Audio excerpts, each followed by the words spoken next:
Bismillahirrahmanirrahim. Lecture number 6, Research Methodology. Topic: the content of the cover letter or the content of questionnaire. Questionnaire का आपका जो cover letter है, जो starting point है, वो questionnaire का क्या हो। आप सबसे पहले इंट्रोड्यूस करना अपने आप को, इंस्टीट्यूशन को, जिस इंस्टीट्यूशन में आप या पढ़ रहे हैं, पढ़ने का वो है, रिसर्च कर रहे हैं, थीसिस कर रहे हैं, तो उसका करना, या आप किसी इंस्टीट्यूशन में जॉब कर रहे हैं तो उसका आपने लिखना है कि हाँ ये इंस्टीट्यूशन है, अपने आप को इंट्रोड्यूस करवाना। उसके बाद क्या करना कि आप मेन स्टडी के कुछ जो ऑब्जेक्टिव हैं, लाइक अगर मैं अपने उसका एग्जांपल देता हूँ तो पहले मैंने अपना इंट्रोडक्शन किया, कायद-ए-आज़म यूनिवर्सिटी का किया। उसके बाद मैंने अपने स्टडी का किया कि हाँ इस स्टडी में मेन ऑब्जेक्टिव क्या है, कि इनफॉर्मल को मैं आइडेंटिफाई करना चाहता हूँ कि जो लैंड ग्रैबर हैं उससे जो गरीब लोग हैं या जो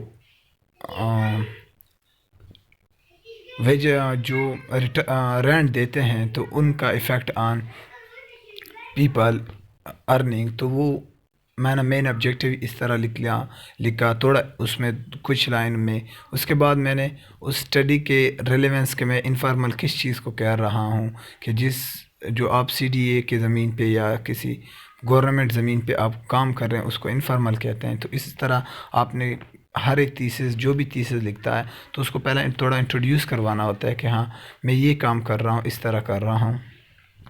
इसके बाद जो आपने जर्नल इंस्ट्रक्शन देनी होती है कि हाँ ये इससे ज़्यादा मुझे इन्फॉर्मेशन नहीं चाहिए, और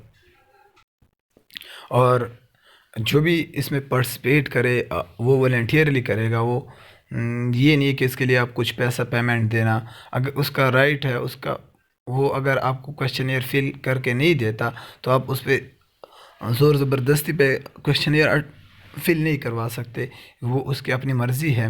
लेकिन वो अगर वॉलंटियरली फिल कराना चाहता है तो कर सकता है। और इसी तरह अगर जो रिस्पोंडेंट है उसको यकीन हो कि ये जो इन्फॉर्मेशन मैं जो दे रहा हूँ वो क्या है, ये यकीनी इन्फॉर्मेशन है, अब जो रिस्पॉन्ड दे रहा है उसका जो इन्फॉर्मेशन है वो यकीनी इन्फॉर्मेशन हो, नॉन मिलिट्री इन्फॉर्मेशन हो, वो जो प्रोवाइड कर रहा है, वो जो दे रहा है।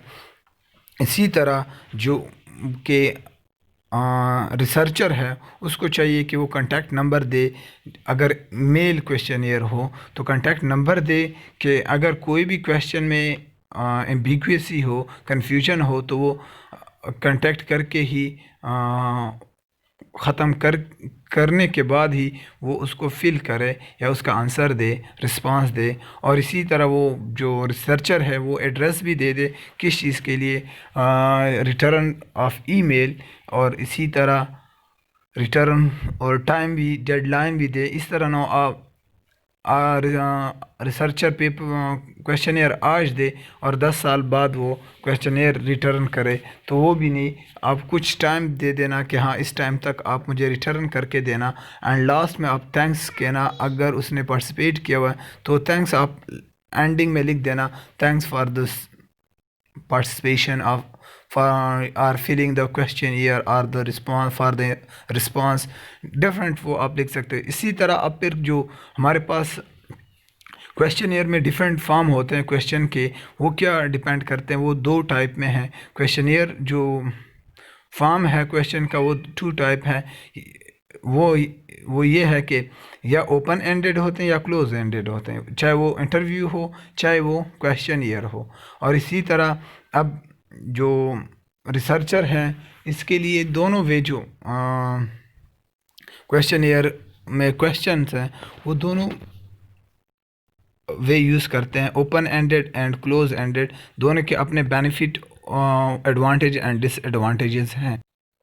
अब ज़्यादातर जो सोशल साइंसेज हैं उसमें कौन से open and close ended question पूछे जाते हैं, और वो अब डिपेंड करते हैं यही ओपन एंडेड और क्लोज एंडेड क्वेश्चन कि आप आप उसके लिए फॉर्म या वर्डिंग जो यूज़ कर रहे हो वो किस बेस पे यूज़ कर रहे हो, उसमें जो सबसे अहम बात है यूजिंग ऑफ वर्ड, और उसको आप किस तरह सेंटेंस या सेंटेंस जिसको कहा जाता है सेंटेंस किस तरह स्ट्रक्चर ऑफ क्वेश्चन वो किस तरह होता है, और आप जो information quality of information depend on आपकी वर्डिंग पे होती है और स्ट्रक्चर ऑफ क्वेश्चन पे होती है, और उसकी जो रिलेवेंट और फ्री है रिलेवेंट हो किस चीज़ के आपके स्टडी के मुताबिक हो जो आप करना चाहते हैं, या आपके प्रॉब्लम के मुताबिक हो, रिसर्च प्रॉब्लम के मुताबिक हो।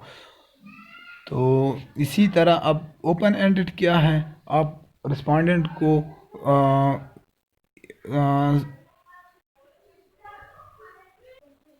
अब हमारे पास जो ओपन एंडेड है उसमें जो रिस्पोंडेंट है उसको गिवन एरिया नहीं दिया जाता कि आप इसी में आंसर देना।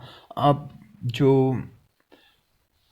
इन केस क्वेश्चनियर है वो अपने आंसर जो रिस्पांस है रिस्पोंडेंट वो किस चीज़ में वो वर्ड में लिखता है, वर्ड में लिखकर आंसर देता है, सेंटेंस में लिखकर आंसर देता है, और इंटरव्यू में क्या होता है वो आंसर इन द वे वो समरी में देता है और वो रिकॉर्डेड किया जाता है बाय द रिसर्चर और इन्वेस्टिगेटर। और इसी तरह जो क्लोज एंडेड क्वेश्चन है वो क्या है, वो पॉसिबल आंसर क्या है वो सेट है इन द क्वेश्चनियर या जो शेड्यूल है या रिस्पांस है किस चीज़ के, उसमें आपने यस नो ठीक मार्क किए। जो स्ट्रेट फॉरवर्ड क्वेश्चन है इसमें कोई स्पेस नहीं है उनके पास, लाइक जेंडर या एजुकेटेड अनएजुकेटेड, इस तरह कोई ज़्यादा एक्सप्लेनेशन आप ना दे सकते हो। आपने टू क्लासिफिकेशन बेस पे चूज़ करने हो। तो ये हमारे पास क्या है, ये क्लोज एंडेड है।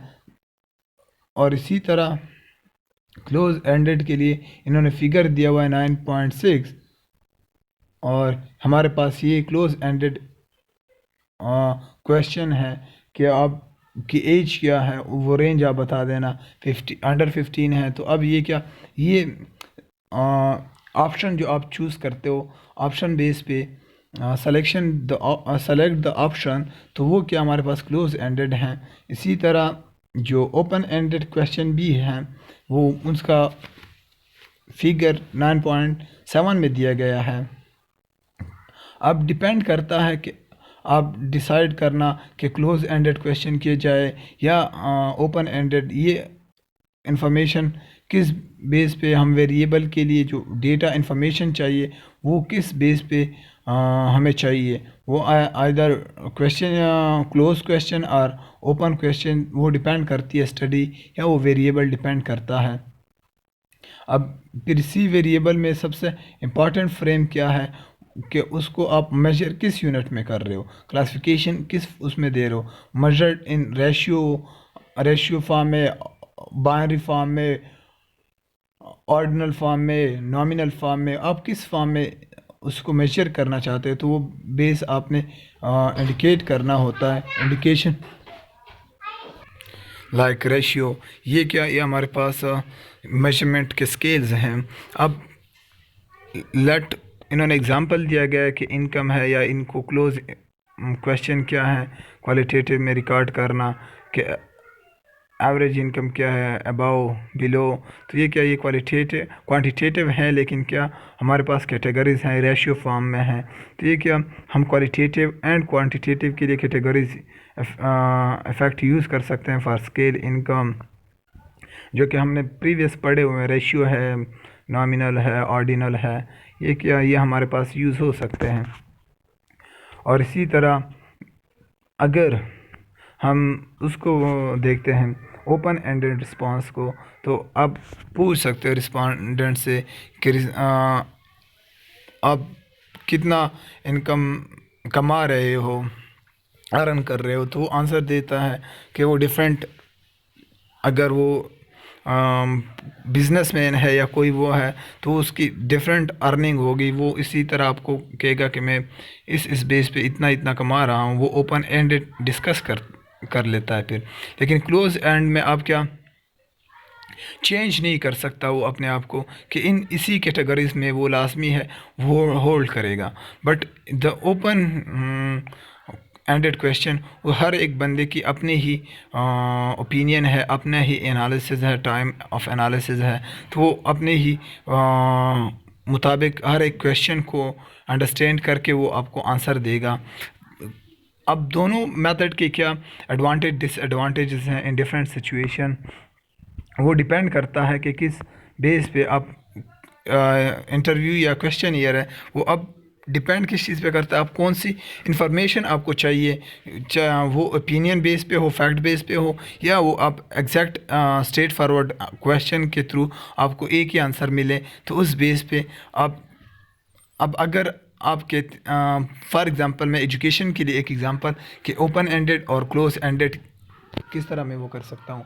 ओपन एंडेड में मैं पूछता हूँ कि education level of respondent, matric, FSc, primary, higher, these three, अब ये तीन वो करता हूँ। सेकंड ओपन एंडेड में कि आप मुझे आप अपने एजुकेशन बताना कि क्या लेवल है, और उसमें मैं कोई मेंशन नहीं करता, या मैं ये लिखता हूँ कि आप मुझे अपने हिस्ट्री ऑफ एजुकेशन बता देना, तो वो फिर मुझे वो बता देगा from the point of view on open ended answer. वो ओपन एंडेड या ओपन एंडेड क्वेश्चन का आंसर देगा। तो इसी तरह हम फिर इन्फॉर्मेशन क्या है वो डिपेंड ऑन किस चीज़ पे करता है, मेरे टॉपिक पे, रिसर्च टॉपिक पे, रिसर्च प्रॉब्लम पे। अब अबव क्या था हमारे पास, द फर्स्ट वन इंडिकेट, आप इसी इंटरवल बेस पे ही आपके पास एज का अप्रोप्रिएट वो आंसर देना। लेकिन जब हम नीचे ओपन एंडेड को देखते हैं, ओपन एंडेड एग्जांपल में व्हाट इज़ योर एज, अब एज आप ईयर, डेट, मिनट्स, आप जो भी लिखना चाहते हैं तो आप पैराग्राफिकली भी लिख सकते हो। इसी तरह मेरे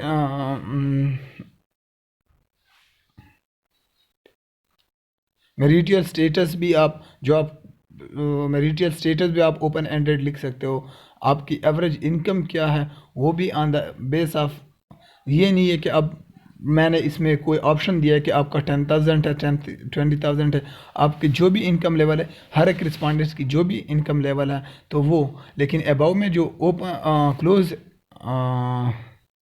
कैटेगरीज है इनकम की, वो क्या है, above average, average, below average. अब एवरेज को अगर मैं मेंशन करता हूँ फॉर एग्जांपल 100, आप फिर उस इन्हीं तीनों में से आप एक को चूज़ करेंगे कि हाँ, लेकिन जो नीचे है मैंने कोई मेंशन नहीं किया, तो आप इसमें जो ओपन एंडेड में आप 1000, 10,000, लेक जो भी लिखना चाहते हैं, तो अब डिफ्रेंशिएशन क्या होगा, द ओपन में कि हमारे पास वो एक कंटिन्यूस वेरिएबल बनेगा in open ended, where as in the close question example, इसमें हमारे पास क्या होगा, वो इंटरवल बेस होगा, तो हमारे पास वो कैटेगरी बेस पे आंसर आएगा। तो क्या आप डिपेंड करता है, अब स्टडी पे डिपेंड करता है कि आप कौन से स्टडी कर रहे हो, तो इसी बेस पे हम फिर आंसर फाइंड आउट करते हैं। इसी तरह फिर advantage disadvantages of open ended question, ये इंशाल्लाह नेक्स्ट पार्ट ऑफ लेक्चर में स्टार्ट करेंगे।